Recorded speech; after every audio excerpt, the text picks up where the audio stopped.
안녕하세요. 기억 읽는 주디입니다. 오늘은 2026년 3월 11일입니다. 시간이 정말 빠르고요.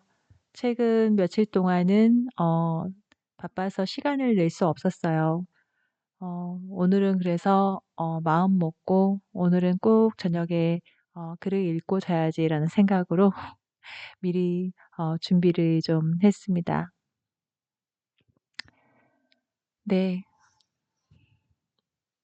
요즘에는 너무 많은 생각들이 머릿속에 들어 있어서 오히려 생각들을 좀 비워내는 데는 다른 사람들의 기억을 들여다보는 것도 저에게 많은 도움이 되는 것 같습니다. 아, 오늘은 고일수 님의 1970에서 1980년대 시내버스 차장과 용강 정박집이라는 기억을 함께 읽어볼 건데요. 제주문화원에서 발간하고 있는 기억으로 보는 제주도 생활문화 3권에 수록된 글입니다. 오늘 제가 끝까지 다 못 읽게 되면은 여러분들 궁금하시면 제주문화원에 들어가셔서 이북으로 만나보실 수 있다고 합니다. 사진 자료들이 함께 들어있기 때문에 아마 훨씬 더 그 시절의 기억들을 조금 더 선명하게 보실 수 있지 않을까라는 생각을 합니다. 네, 그러면은 시작하도록 하겠습니다. 1970년대, 80년대 시내버스 차장과 용강 정박집 고일수. 우리가 살면서 지내는 동안 시대의 변화에 맞추어 점차 사라지는 것들이 있기 마련이다. 수많은 시간이 흐른 과거의 생활문화 속을 들여다보면 현재 와서 변화되거나 사라진 것들이 있다. 정박집 또한 그러한 것들의 일부이다. 내가 국민학교를 다닐 무렵 제주시 동남쪽 끝자락에 위치한 우리 동네의 용강동은 말 그대로 제주시 남동쪽 끝자락에 위치한 외딴 중산간의 시골 마을이었다. 용강동에는 1970년대 후반까지는 아침에 시내로 내려가고 점심에 다녀가고 초저녁에 다녀가고 그리고 밤늦은 시간에 올라오고 이렇게 세 차례를 왕복하는 시내버스가 운행되었다. 이렇게 하루 세 차례를 왕복하던 시내버스가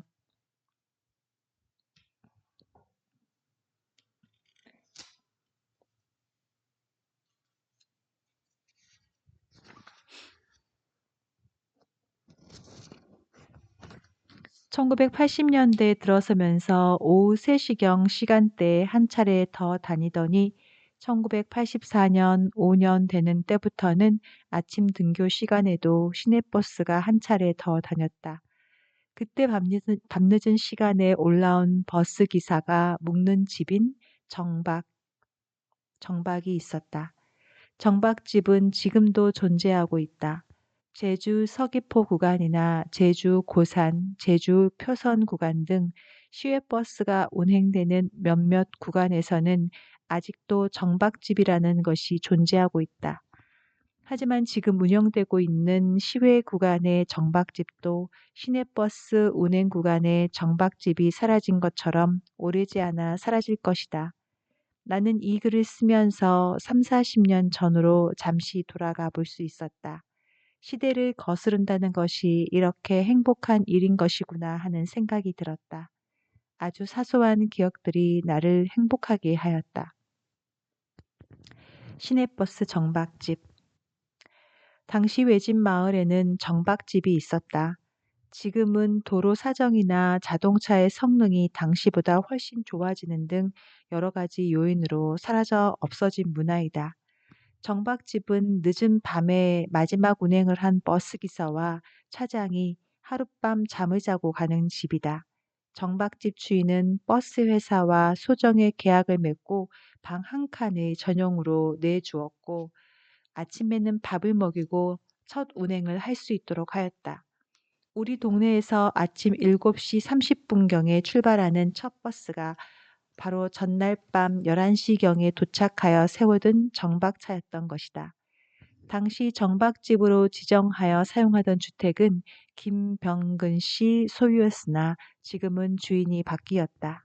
하지만 현재에도 주택은 원형 그대로 남아있다. 차장. 1990년대에 들어설 무렵까지만 해도 시내버스에는 차비를 받고 버스 안과 뒷정리를 하면서 운전 등을 배우는 일을 하는 차장, 조수라고도 불렸다. 차장이 있었다. 그때까지만 해도 운전기사가 대접받는 시대였다. 운전기사를 부를 때 기사님이란 존칭을 쓰는 시대였다. 지금은 운전을 배우려면 대부분 하- 어, 음- 운전학원에 등록을 하여 학원에서 운전 교습을 받는다. 하지만 그때는 외부에서 운전을 배워 운전면허를 취득하는 이가 대부분이었다. 당시만 해도 학원비가 만만치 않았기 때문이다. 그래서 동네 사람이나 아주 친한 사람이 자동차를 운전하고 다니면 어떻게든 구워 삶아서 운전을 배우려 하였다. 지금처럼 직업이 다양하지 않았고 자동차 운전이 기술이던 시기였다. 때문에 당시 버스 차장들은 대부분 형편상 상급 학교로 진학을 하지 못한 청년들이 운전을 배워서 훗날 버스를 직접 운전하고 다니는 꿈을 꾸었던 것이다. 1982년에 들어서면서 차장이 남자에서 여자 안내양으로 바뀌었다. 시대의 흐름에 따라 다양한 직업이 생겨났고 운전이 기술인 시대가 지나가고 있었기 때문이다. 남자 차장들의 빈자리를 채워가는 제주 시내버스 안내양들은 대부분 안내양 경험을 가진 사람들로 육지에서 들어왔다. 10명 중 7, 8명은 육지부에서 들어와서 일을 하였다. 전라도 지역과 부산에서 온 사람들이 대부분이었다고 한다. 버스 차장은 손님이 버스에 타면 버스가 다음 정거장으로 가는 동안 차비를 받았다. 신기한 것은 버스 차장이 머리가 좋아 방금 탄 손님들의 얼굴을 어떻게 다 기억하는지 몰라도 차비를 냈는지 안 냈는지 하는 신랑이는 좀처럼 보이지 않았다. 아침 등교 시간과 저녁 막차에는 버스 안이 너무 꽉 차서 콩나물 시루와 다를 바가 없었다. 그렇게 되면 차장은 사람들을 버스 안으로 마구 밀어넣고는 버스 문이 닫힐 수 있게 온몸으로 버텨내며 밀고 들어가고는 하였다. 가끔 1970, 80년대를 대상으로 하는 영화에 만원 버스가 나오는 화면을 연상하면 알 수 있을 것이다. 그럴 때에는 버스 요금도 사람들을 무조건 안으로 밀어넣고 다음 정거장에서 내릴 때 받았다. 그리고 버스가 종착지에 가까워져서 한산해지면 돌아다니면서 차비를 받고 마무리를 하였다. 차비를 받는 버스 차장의 주머니에는 잔돈이 가득하였다. 주머니마다 5원짜리, 10원짜리, 50원짜리, 100원짜리 이렇게 따로 주머니를 구분하여 사용하는데 동전 무게가 만만치 않았을 것이다. 그리고 매일같이 셀 수 없이 잔돈 숫자를 세다 보니 동전을 손에 잡으면 몇 개가 잡혔는지 알 수 있을 정도였다. 용강 대합실. 우리 용강동은 중산간 마을이다. 말 그대로 시골 마을이다. 당시에는 시내버스 운전기사들은 시내를 벗어나 시골로 들어서면 특별히 정류장이 정해진 곳이 없는 지역이 많아서 승객이 태워달라고 손을 들면 차를 세워서 태워주었다. 승객이 손을 드는 곳이 정류장이 되는 셈이었다. 용강에는 버스 정류소가 두 곳이 있었다. 버스 종점인 윗동네의 한 곳과 아랫동네의 한 곳, 이렇게 두 곳이 있었다. 그런데 승객들이 버스를 기다리는 대합실은 아이동네 한 곳뿐이었다. 윗동네에는 버스가 도착하여 운전기사가 쉬었다가 출발하는 시간 동안 승객들은 버스에 승차하여 있어도 되기 때문에 대합실에 필요 없다고 여겨 대합실을 만들지 않은 것 같다.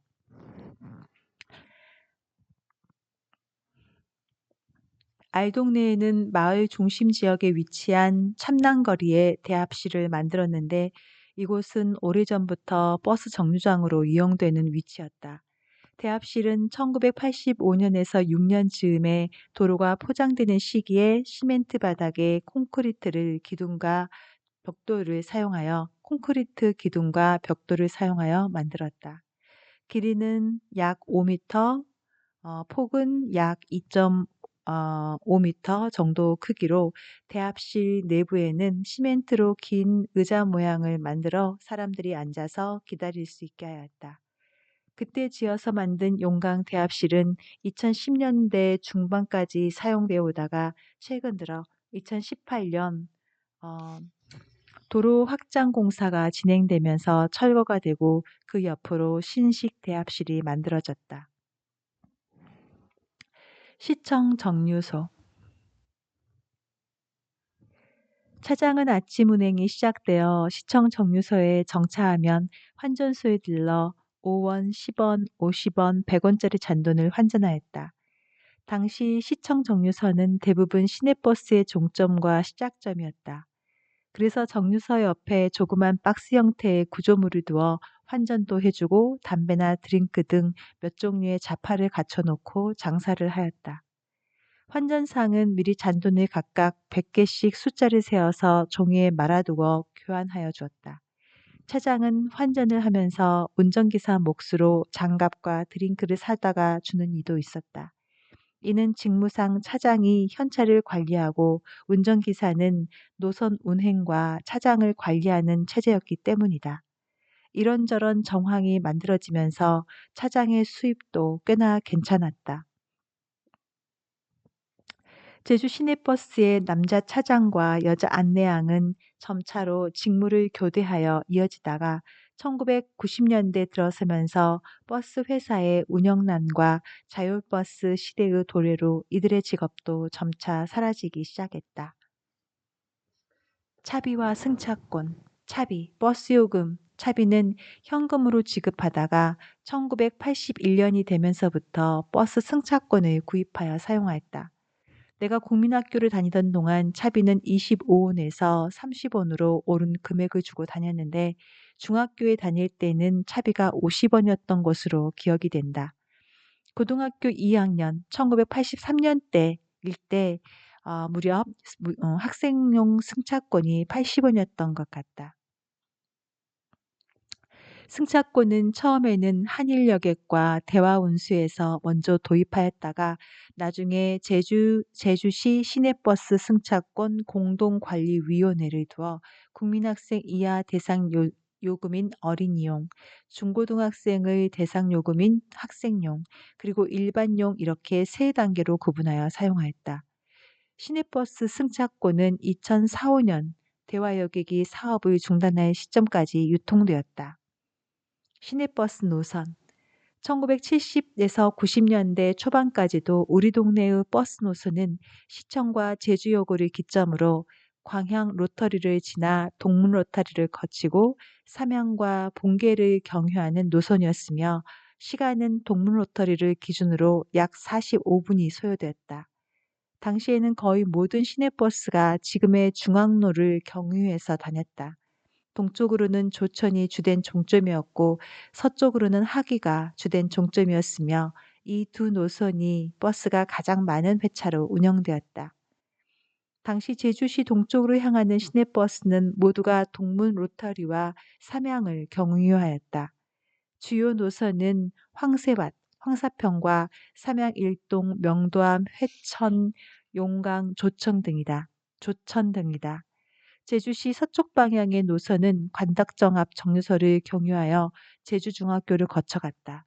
주요 노선은 의료원, 지금의 한라병원과 신제주 외도일동, 정실, 해안, 하귀 등이다.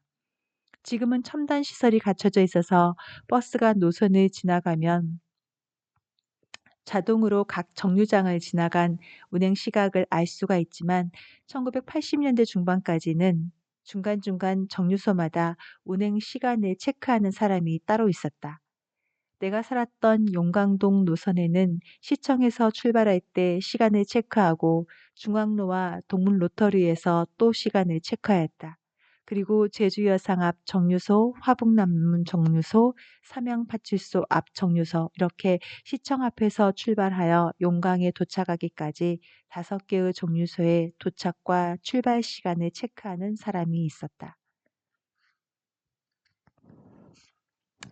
막차와 과양 정류소. 내가 중학교를 다닐 때 매일같이 어울려 다니는 친구가 몇 있었다. 두 친구는 정실에 살았고 한 친구는 삼양 일동에 살았으며 또 한 친구는 회천에 살았다. 우리 친구들은 학교 수업이 끝나면 걸어서 과양 정류소, 구 광양 시외버스 터미널 앞 과양 정류소까지 올라갔다. 동네 종점에 가는 막차이다 보니 버스 안은 언제나 콩나물 시루 같았기 때문에 되도록 출발지와 가까운 곳에서 자리를 차지하기 위해서였다. 그래야 약 1시간여를 가는 동안 편안하게 갈 수 있었기 때문이다. 마지막 버스는 과양 정류소 기점으로 10시를 지나면 10분에 정실버스가 오고 15분에 삼양일동으로 가는 차가 왔다. 내가 사는 용광에 가는 버스는 10시 35분에 출발하고 회천버스는 45분 출발이다. 그래서 우리 친구들은 학교 수업이 끝난 시간과 마지막 버스가 떠나는 시간에 격차를 조절할 수 있고 편하게 앉아서 가는 방법을 택하여 늘 걸어서 과양 버스 정류소까지 갔다. 중앙로를 기점으로 과양까지 걸어서 20여 분이 걸렸다. 우리들은 매일 이런저런 이야기를 주고받으며 그 길을 걸었다. 이런 추억 또한 요즘의 학생들에게는 쉽게 만들 수 없는 추억일 것이다. 왕대야 공짜버스. 당시 버스 기사와 차장은 특별한 일이 없으면 늘 한 팀으로 일을 하였다. 그리고 버스 노선도 노선 조정을 할 때까지 일정 기간을 같은 노선을 운행하였다. 중학생 때의 일이다. 아마도 2학년 봄일 것이다. 야간 중학교에 다니던 나는 그날도 어김없이 마지막 버스인 정박차를 탔다. 본계를 지나면 용강까지 약 5분여의 시간밖에 걸리지 않는다. 그날은 정박차 안에 나 혼자 있었다. 나는 차에서 졸고 있었는데 차장형이 집에 다 왔다며 나를 깨웠다. 눈을 뜬 나는 버스가 아직 덜컹거리며 달리고 있어서 다시 눈을 감으려는데 차장형이 내 옆에 오더니 말을 걸었다. 너 어디서 내릴 거냐? 라고 물었다. 나는 종점맛이 하고 대답했더니 너 나 부탁 하나만 들어주라 하였다. 그제서야 나는 눈을 뜨고 차장형을 바라보며 무슨 부탁 말씀? 하고 되물었다. 다른 게 아니고 노는 날 낚시 갈 건디 낚시대에 홀만한 대낭 하나만 그차 주라. 다시 읽겠습니다. 다른 게 아니고 노는 날 낚시 갈 건디 낚싯대에 헐만한 대낭 하나만 그쳐주라 라고 부탁을 하였다. 나는 어려운 부탁이 아니라서 알았다고 대답을 하고는 언제 어떤 건네면 될 것까? 다시 읽을게요. 언제 어떤 건네면 될 것까? 아, 들으시는 분들이 뭐라고 하실 것 같아요. 언제 어떤 건네면 될 것까? 하고 물었다. 차장형은 우리 차가 매일 용강에 오니까 아무 때나 만날 수가 있다고 하였다. 나는 뒷마당에서 왕대 2개를 잘라 두었다가 일요일 낮에 버스 시간에 맞춰 차장형을 만나서 왕대를 건네주었다. 차장형은 내가 건네준 왕대나무가 마음에 드는지 매우 흡족해하면서 너 앞으로 나 만나면 차비 안 내도 돼 라고 말을 하였다.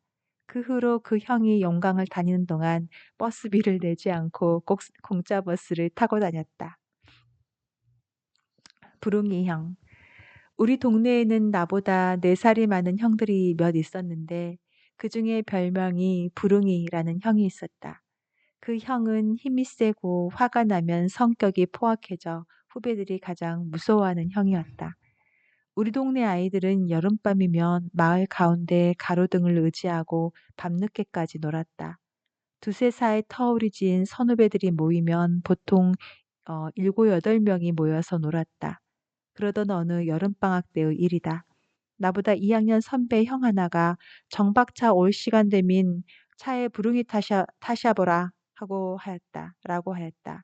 그 형은 내 친구 친형인데 고등학교 1학년이었다.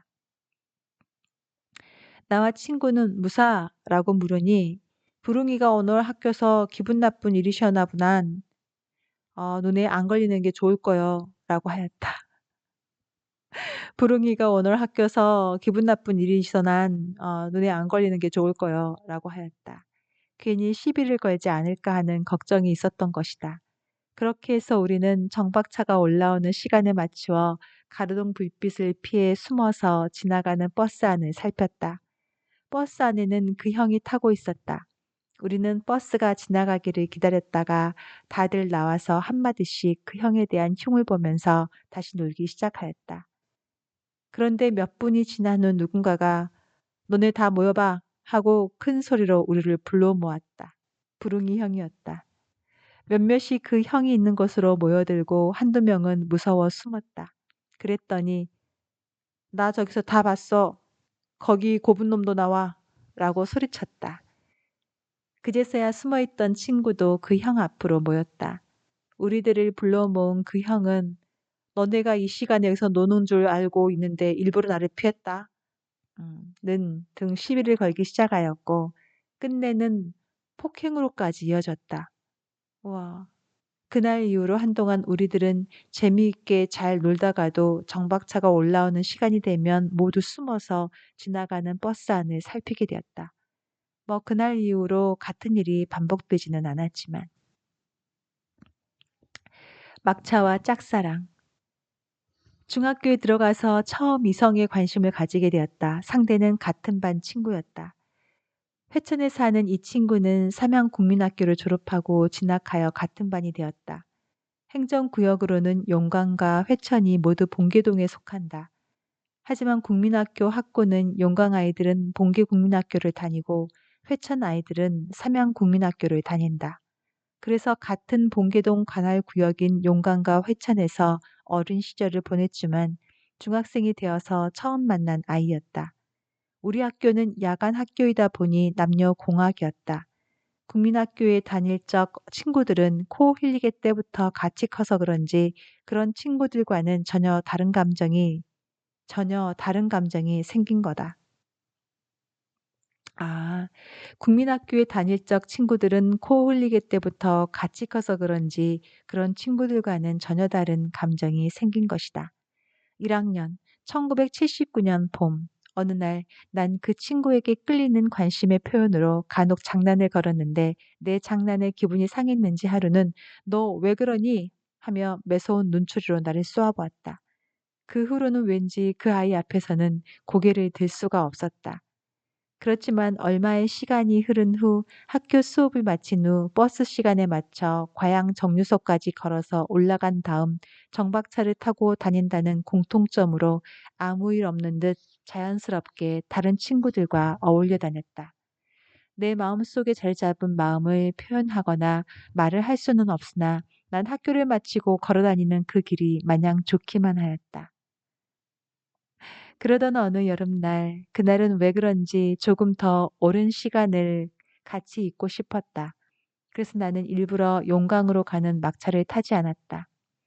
회천으로 가는 정박차를 타고 봉계까지 간 다음 그곳에서 걸어서 집을 가면 된다고 마음을 먹은 것이다. 나는 계획대로 회천 버스에 올라탔다. 그랬더니 그 친구가 너 무사 이 차 탄? 집이는 어떤가젠? 하고 말을 걸었다. 나는 화장실 댕겨놓은 보난 차가 가부런 본게서 걸은감인데 하고 능청스럽게 대답하였다. 하지만 같은 공간에 있다는 즐거운 마음도 잠시뿐 덜컹거리며 흔들리는 버스의 요람은 나를 잠재워 버렸다. 한참이 지난 후 일수야 너 무사 본게서 안 내련 어디까지 와? 이디까지 완? 이디 해찬이라 하며 그 친구가 나를 깨웠다. 순간 아플싸하고 번쩍 잠에서 깬 나는 앞뒤 다 무시하고 그 친구에게 얼마나 부끄럽던지 온몸에 열이 확 올라오며 붉어진 얼굴을 숨기려 아이고 빨리 가사 켜 하며 그 친구 얼굴 한번 쳐다보지 못하고 비포장 버스길 따라 도망치듯 뛰었다. 그 친구는 서회천에 살고 있었다. 회천은 동해천, 세미마을과 서회천, 가는새로 나뉘어져 있다. 회천버스의 종점은 동해천에 있었다. 그래서 회천버스의 정박집은 동해천 정류소를 경계로 한 당시 김병학 씨 소유의 집이었다. 김병학 씨의 집은 터가 아주 넓은데 그 집에서 그 집터에 네 채의 집이 지어져 있었고 바깥쪽에 위치한 집 한 채를 정박집으로 내어 주었다고 하였다. 지금은 매각되어 건물은 소실되었고 새 주택이 들어서 있다. 봉기동 주민센터를 기준으로 하여 서회천까지 약 2km, 동해천까지 3km 남짓하다. 서해천에서 용강까지 약 4km여의 버스길을 걸어서 걸리는 시간은 1시간을 훌쩍 넘기는 거리다. 그때 그 친구가 나를 깨우지 않았더라면 동해천 종점까지 가서야 차에서 내렸을 것이다. 그랬더라면 컴컴한 비탈길을 한참을 더 걸어서야 집에 도착했을 것이다. 네. 제가 뒤로 갈수록 약간 네. 발음이 좀 꼬여서 매끄럽게 읽지 못했는데 그래도 좋은 것 같습니다. 아 이렇게 작은 기억들이 다시 되새기면서 행복했다는 이 작가의 말이 이해가 됩니다. 저도 중학교 때 버스 요금이 80원이었던 거 그리고 나중에 좀 가다가 다시 120원 정도로 올랐던 기억이 있습니다. 오늘 우연히 이게 동전을 바꿔야 될 일이 있었는데 그때 바꿔진 동전 500원짜리였는데요. 500원짜리 중에 하나가 1984년도 동전인 거예요. 정말 깜짝 놀랐습니다. 1984년에도 500원이 동전으로 나왔구나라는 것도 놀라웠고 84년에 500원은 꽤 큰 돈이었을 텐데 지금은 500원이 사실 굉장히 좀 작은 돈이잖아요. 한 10배 정도 더 많이 인제 그 가치가 줄어들어서 뭔가 되게 묘한 기분이었습니다. 네. 오늘도 감사히 정말 좋은 글 잘 읽었습니다. 좋은 밤 되세요.